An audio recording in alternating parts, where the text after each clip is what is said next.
Hello everyone. I see we're getting some people in here. I'm gonna obviously let it ride for a little bit. Can you guys hear me all right out there in Twitch land?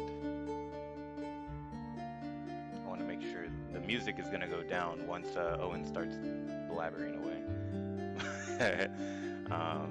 Let's see. All right. Yeah, it'll go down.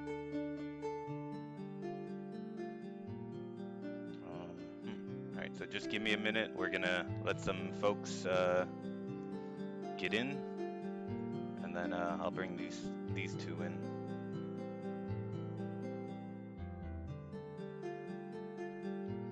It might just be that I'm low as well. How about now? Is my mic sounding somewhat better?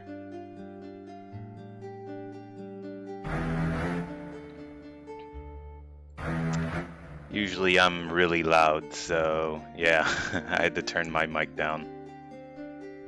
Soy boricua, so, you know, I speak loud. Alright, let's give it a little bit.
Alright,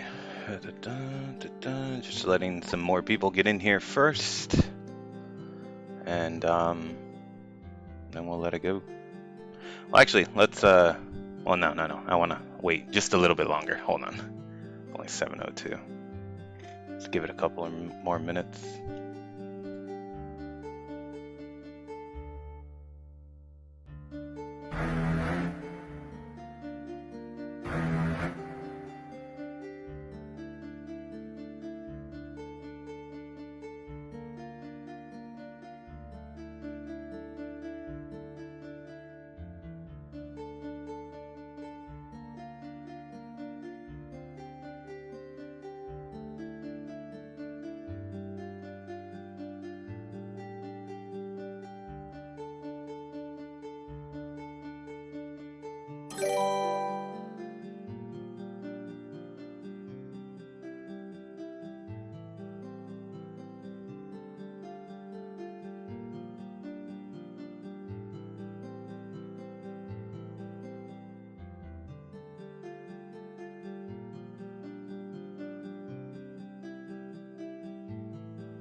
All right, so let's bring in.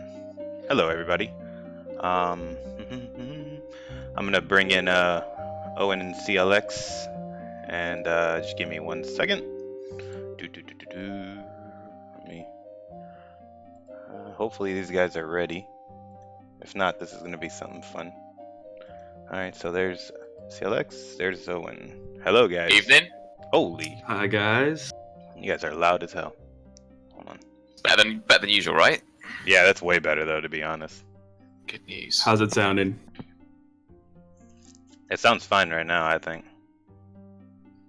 Well, let's make a start then, Owyn. Okay. I Yeah. think Expo wants to lead off. With Yeah. Hold on 1 second. This is he knows what I want to do right now. So. All right. Yeah. Since we're gonna do it. Down. Yeah. All right.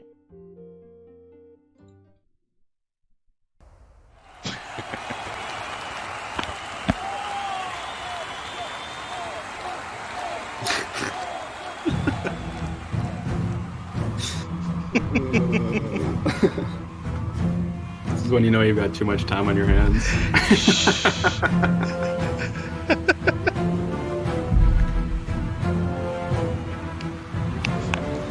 So our special Outlands E3.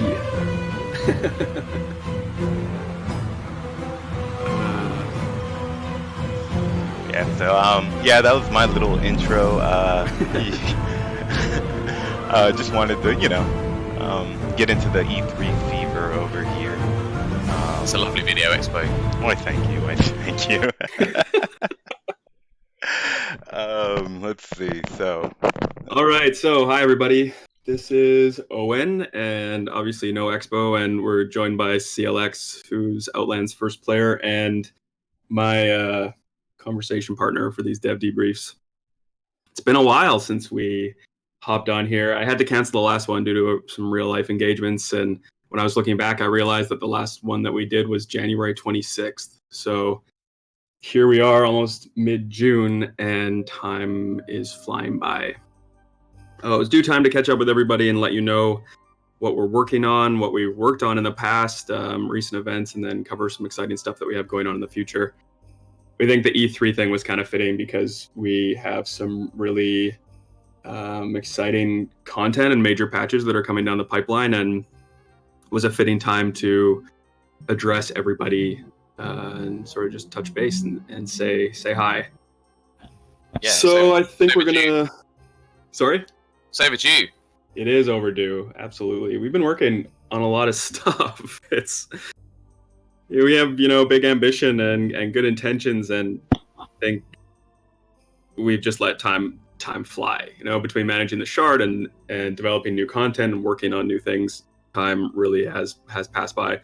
I had the luxury of taking a 12-day vacation, which wasn't so much a vacation away from the shard, but I was able to sort of step away from my desk and get a bit of a change of scenery. So that definitely slowed things down a bit, but it was the first time I'd sort of stepped away from the project in almost 2 years beyond Christmas and other holidays. So that was definitely a good refresh, mind refresh for me to come back with a clear head and some new ideas and work out some new ideas. And I took some great architectural photos that I'm going to work into a new tile set and start making some new art, and it was good. It was good for me, good for everybody. I think I was getting kind of snippy, and things were. Yeah, I needed a break. you weren't sounding particularly happy most of the time. Yeah, no. It was pretty well timed. Yeah, there was some big events that happened before I left, which we don't really need to touch on, but I think that the Shard community is in a great place, and I'm looking forward to releasing a lot of this content. So, without further ado, I think we can touch base on some old news first that's kind of exciting and things that have gone on that people are really diving into head first. So, the Classic UO is now on the launcher, which was a big step for us. Classic UO is an actively developed modern gameplay client, which has a high frame rate and basically provides a lot of great things in the sense that it's actively developed, and also that bugs are being fixed almost as soon as they're reported. The development team on Classic UO is really incredible. Jaden, who's one of our developers, is the project lead on it, and he's kind of assembled the team, but he is working with this developer named Karasho. And Karasho and his team are putting out content faster than we are, which is a feat considering how often we're patching. Classic UO is the future, I think, for Outlands, and we've been talking about it for a long time, and sort of our ideological goal that everybody will be on one client and everyone will be on the same playing field. And I think that Classic UO is exciting in that sense. And a lot of people have been asking if that's an immediate thing, if we will force everybody onto the same client. And the answer is always the same, that we're waiting for Classic UO to at least compare in terms of stability with Razer and Steam, and also we want to make sure that the functionality is there, and it's getting pretty close. We have a lot of players that are using it for full gameplay right now, and I know that a few players who got quite far in the most recent PvP tournament were using it. I know there's a lot of concern in regards to targeting and sort of PvP issues, but the more people that are using it and reporting it, the faster those issues are getting fixed. So Classic UO is exciting. It's the first icon on the left when you open the launcher, and you can log in to the shard that way. I think that we are pushing Alpha 11 onto the launcher tonight, so that addresses a lot of issues that people have been complaining about. I'm assuming as well that the more people that use it and test it, the quicker it will move on, right? Yeah, absolutely. So if you're using Classic UO and you're experiencing any issues or it's crashing on you, definitely report those. They digest those crash logs and they fix them, and they get new dev releases out daily. So if you're having any problems, then you can almost assume that it will be fixed in no time at all. The zoom is crazy. It's like playing an RTS. Yeah, it's it really changes the way that Ultima feels. Yeah. And I like it. I think it does the world justice. It makes everything look really good. All the rendering and the zoom in, zoom out, the scalability, a lot of the troubleshooting that we dealt with players who are using Steam and Razer is that they're not able to force their resolution no matter what they try. And obviously Classic UO has that built in. So it's months away from being as close to finished as it needs to be usable, isn't it?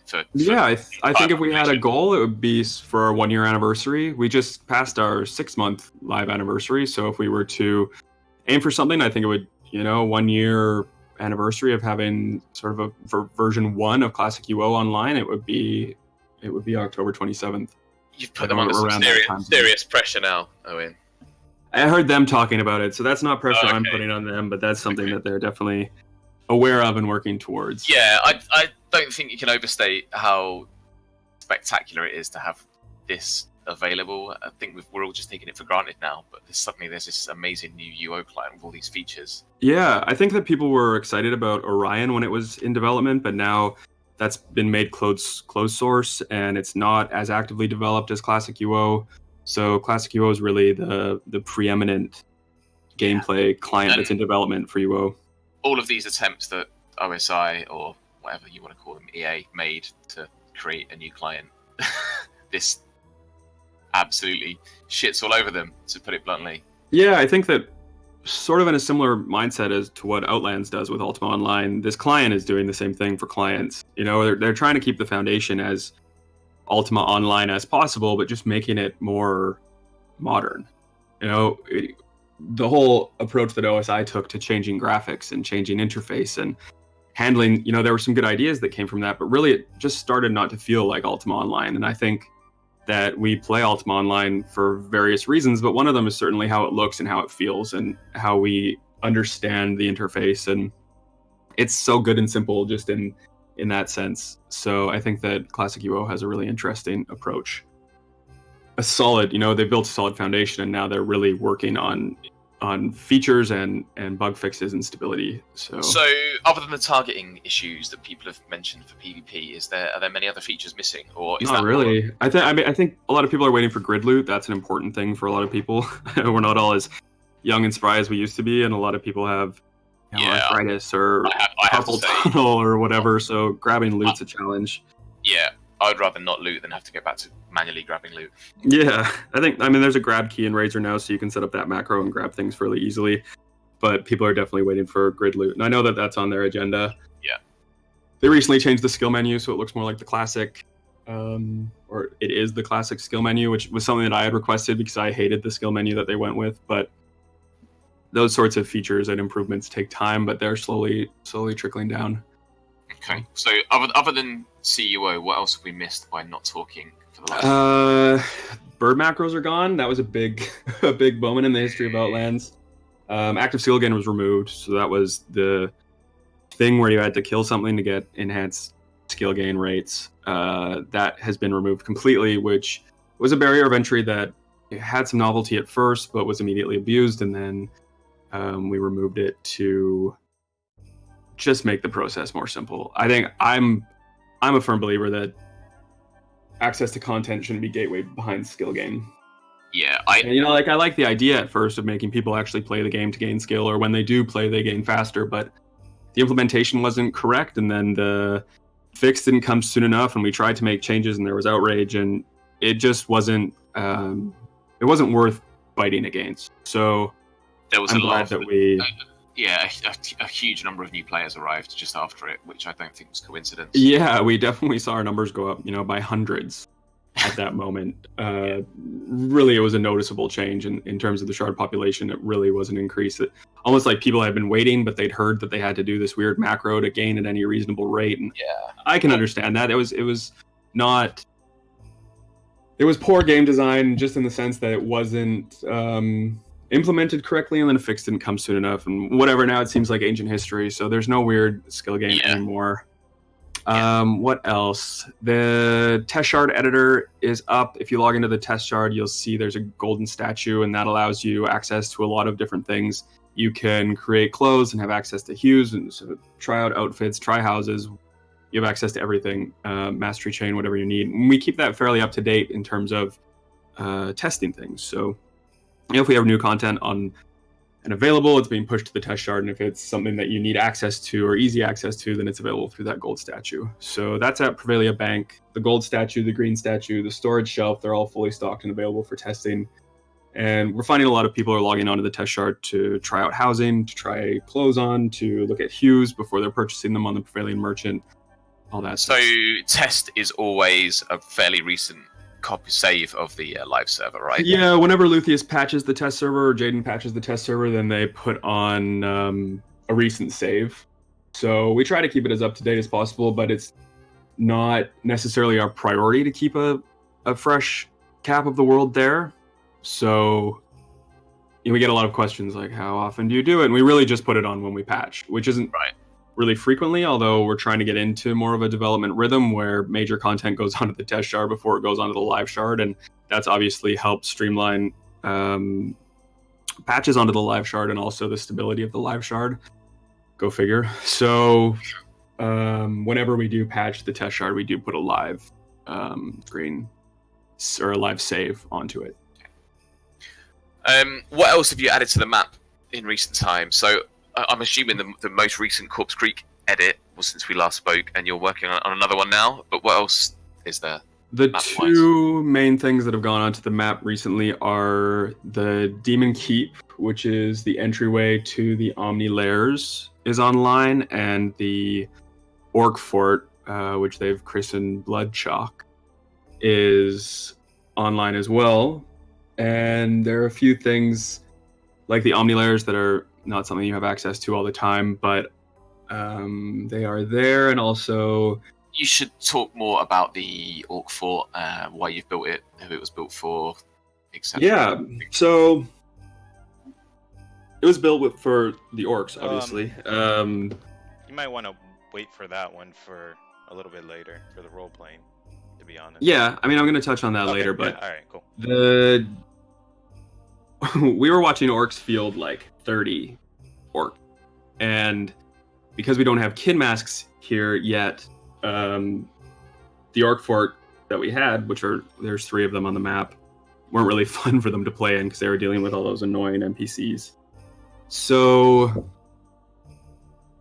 we got to talking. I think I mentioned this on the last dev debrief, actually. I was talking to Neril, and he had asked if it would be possible to make an orc fort. So I started working with him on building the orc fort of his dreams, essentially. And it's had some good use, and there's been some good battles. I think it needs a few more tweaks to make it a real sort of the playable space that they're looking for. But it's on the right track. It's a nice little unspawned orc fort. That is great. And then the Demon Keep is a lawless area, which has a spawn in it that drops Omni runes, which are the tokens that you need to enter the Omni lair when the Omni boss is raidable.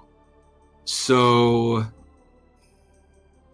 I like that area. It's been a pain in the ass for us because we erased an orc fort, and a lot of fishing maps and ore maps, like resource maps spawn, and also treasure maps spawn in that area. So we spent a lot of time replacing different maps for players. So I'll just send out the PSA that if you have any maps that aren't accessible, you can drop us a line and we will replace your maps. The Demon Keep gets pretty popular when there's an omniboss up that's about to be raided. I'm surprised that more people aren't sitting there farming it because it's kind of a hot commodity, and if you want to jump in on the omniboss, then you need to have an Omni rune. And it's a lawless area, just like Corpse Creek, right? It is. It's a gray area, so farm at your own risk. And there are some PvP changes on test right now. We've been working with the PvP group to put some spell damage tweaks and weapon damage tweaks and interrupt tweaks. There are a few things that are there to be tested. We're not sure if those will necessarily make it onto the live shard, but so far they've been really well received. Obviously they've been really well received by the people who requested them, but we'd like sort of a wider opinion of feedback on those changes. Yeah, as one of the people that requested it, it'd be great if some more people logged into test to have a go. I'm always happy to duel on there anytime, or just run through things. It'd be great to have some more feedback. I think we're always looking for feedback. PvP is obviously very finicky, and everyone has a different opinion about it, and everyone has their own, favorite 5 minutes of Ultima Online, and people are really attached to a certain era. Anyway, we're just trying to make it the best that we think it can be. So if you have feedback on anything that's on the test server right now, Jaden posted an addition to the Guild and PvP patch thread that's in the announcement section of the forum. So if you want to digest that, you can take a look there and see what we've got going on. Yeah, so we're quite lucky at the moment in that Jaden's giving PvP a bit of attention. I'm right. Yeah. I think there was like a list of requests that people had been asking for months, and Jaden knocked it out in about 25 minutes once he turned his attention to it. I think the main thing right now is that the strength pot cooldown isn't functioning as it was intended. We removed the cooldown, and now it's not behaving correctly anyway, which is making 1v1 fights a bit more difficult to get a kill on because people are just able to buff again and again and again and again. So once that's sorted out, I think that it will be a good change to get on the live shard, as I know some players, beyond the consultation groups have mentioned that, and I think that will be a good thing to push forward. Anyway, that'll be tested on the test shard before it gets pushed onto the live shard. Perfect. So I think that covers sort of old news. Obviously, I don't even know if CCC was online when the last time we did a debrief, but there is a lot of content that is now on the shard that wasn't the last time we spoke. I think most people keep up to date with patch notes, but I'll touch briefly on a lot of things that are recent, sort of, a few months recent. We have CCC, obviously, which is a guild versus guild, King of the Hill style event that happens immediately after faction struggles every 6 times a day. The winning team has a buff and also a high-level loot chest that they can compete for. When that system was first released, we were fielding, upwards of 50 people were battling. It's cooled off a bit.